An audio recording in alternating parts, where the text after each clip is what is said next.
Hey everyone, it's RichardMetalFan here.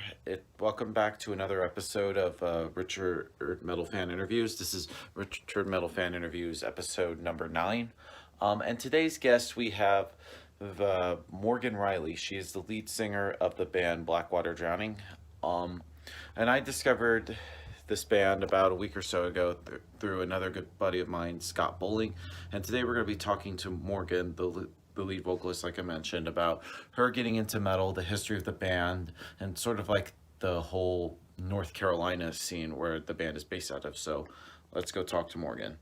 So what's up, guys? I'm here with Morgan from Blackwater Drowning. Morgan, how you doing today? Good.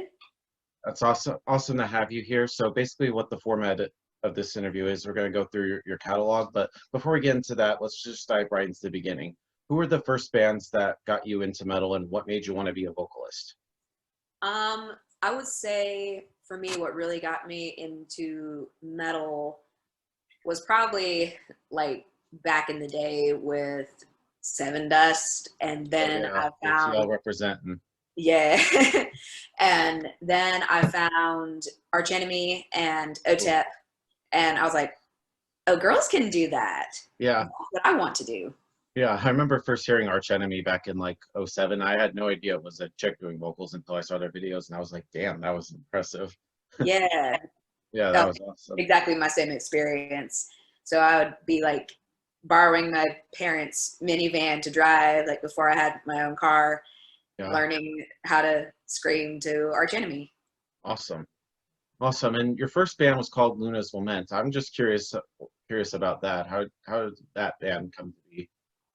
Well, it was actually a coworker of mine what lived next to where my guitar player Kim used to practice, and they got to talking, and she was looking for a vocalist, and I'd always wanted to be in a band. So I was about 20, I want to say, when I joined that band. And we were together for a long time, um, up until probably about 2013, I think, is when that happened. So it was like 2007 to 2013, I think. And that was my first band, and had a lot of fun and learned a lot about how to be in a band from Awesome. that. Is there like anything about them online or any like where I can find any music? Because I don't think I can find anything. Yeah, there's not, you might be able to find something on Reverb Nation, but we had some initial studio recordings with me on it, but their first vocalist was a guy, and most of the recordings that you see online are with him. But you can still find us on YouTube. Awesome. I'll try to keep that in mind. So how did Blackwater Drowning come to be? Because I think you guys formed it in 2014, I believe. Yeah, so after Luna Cement broke up, um, Jeremy and I had we knew each other through our previous bands, and then we just got to talking, and we're like, well, we're both looking for a new project, so let's see how this goes. Because I wanted to get into something heavier and more technical, where Luna Cement was more of like hard rock slash metal, and Yeah. more like with progressive type leanings, which was fun. And I liked that, but I wanted to be more metal. Yeah. Yeah, definitely. And then like well, I can't even speak today. Like as a vocalist, do you also need to like hear music in order to come up with lyrics, or has there ever been like any like moments like where you already have like a full set of lyrics before you even hear the music and would determine like the outcome of that? There's been some times where I have just a backlog of, I'll try to, if I think of a cool sentence or phrase, I will write it down, and just so I don't forget it, because I'm always struggling with, not really struggling, but it's always such a task to come up with like a grand theme for the song. Like some people can just spit it out and they're just great lyricists like that. And that's not me. I have to really think about it and break down every tiny bit of the song to get the whole picture. So I'll just like write down a concept or a cool word that someone said and save that for later so I can build off of that. when we have new songs to write. Awesome. And then in 2015, you put out your first EP called Delusionary. What was like the whole writing and recording process for that? That one was pretty seamless because like it was my first time writing all of my own music and just a fresh start with everything. So I had a lot built up and that came together pretty fast.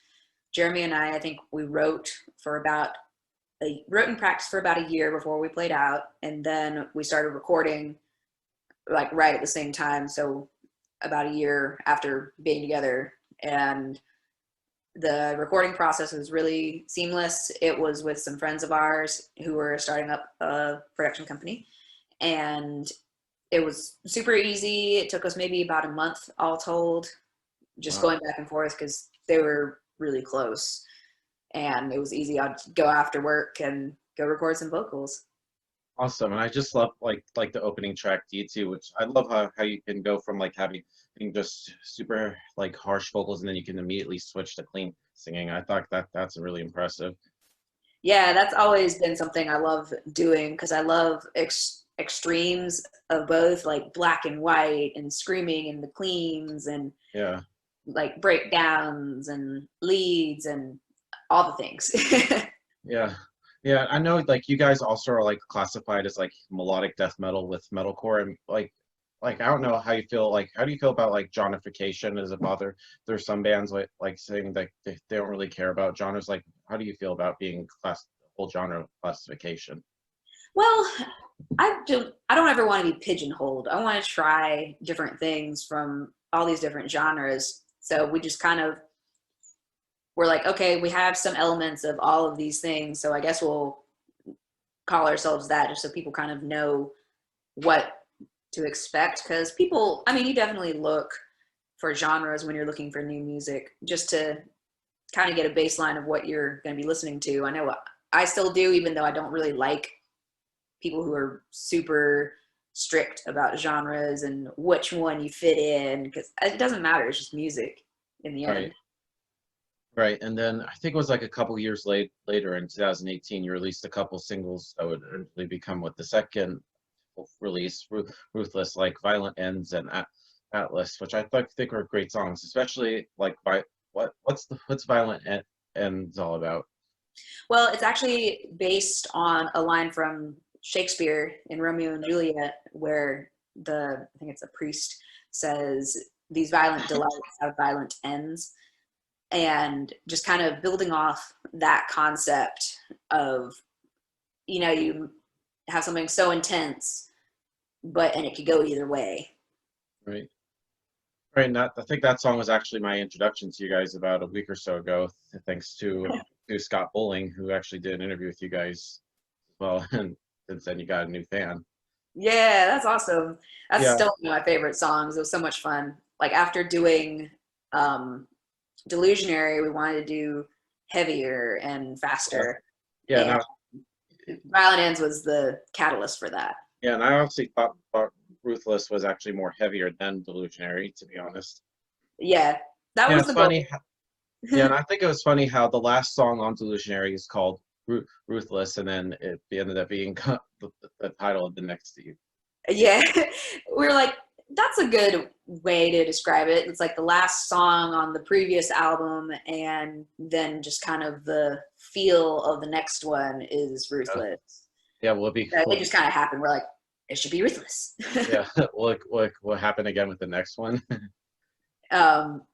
No, not for that one, because I think Right. Icarus Ascends is the last one on Ruthless, and we still haven't decided. Yeah, I thought The that title. would sound like a damn good title, to be honest. I know that would actually be a good one. I'll have to bring that up in the band chat. But it shouldn't be. But people shouldn't like expect it to be like, oh, last song on the album. Oh, that's the next album title. I know that would be a cool thing to carry forward. Yeah. And then, of course, I think it was like you released like a standalone single back in June last year called Saint. Well, tell me about that song. That one was going in a different direction. I mean, not really a different direction, but just an evolution. I like to think that we keep evolving our sound to like the next logical place.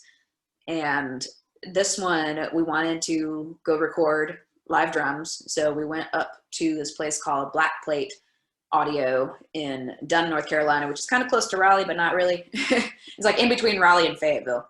Right. And we just had a great time with them and recorded that song and recorded the whole next album there.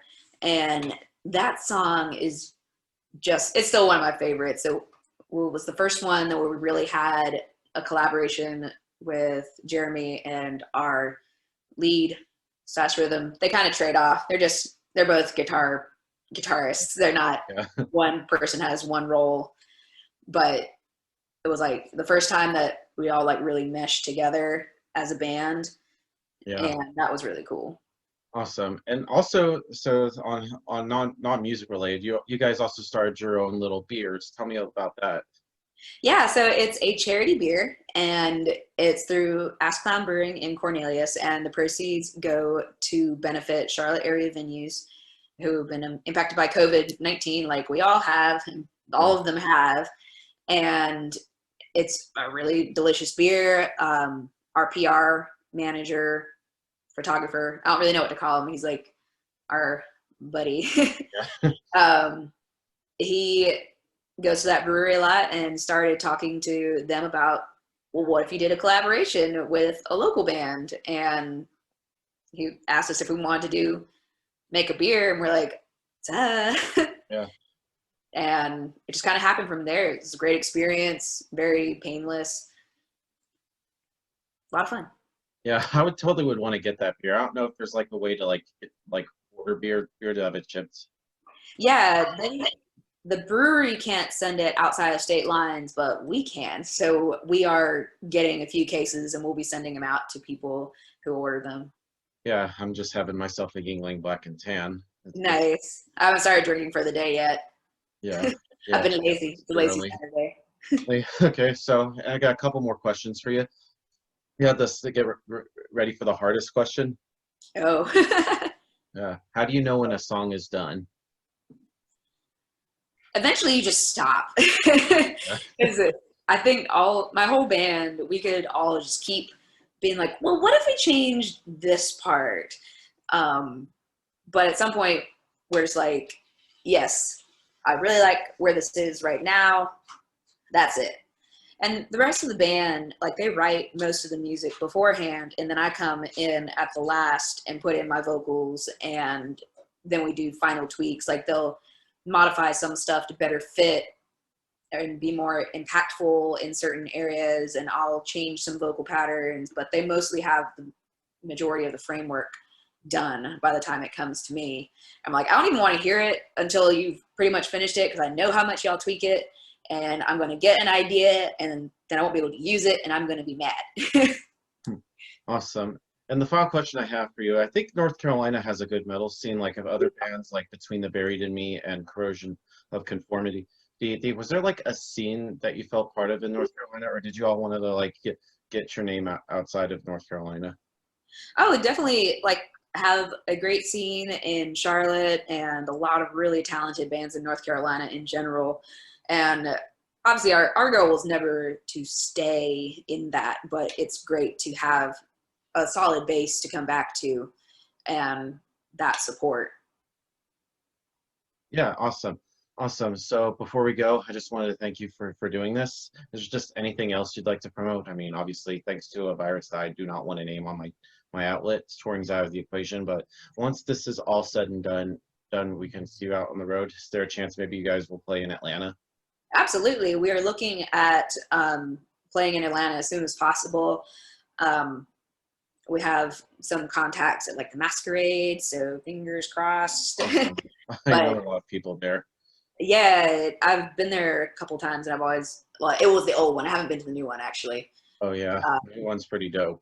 Yeah, so I've heard. So I would love to play there, or really anywhere around Atlanta. That's definitely a market we want to get into. Awesome. So everyone, Morgan from Blackwater Drowning, thank you guys for watching. We'll see you all next time.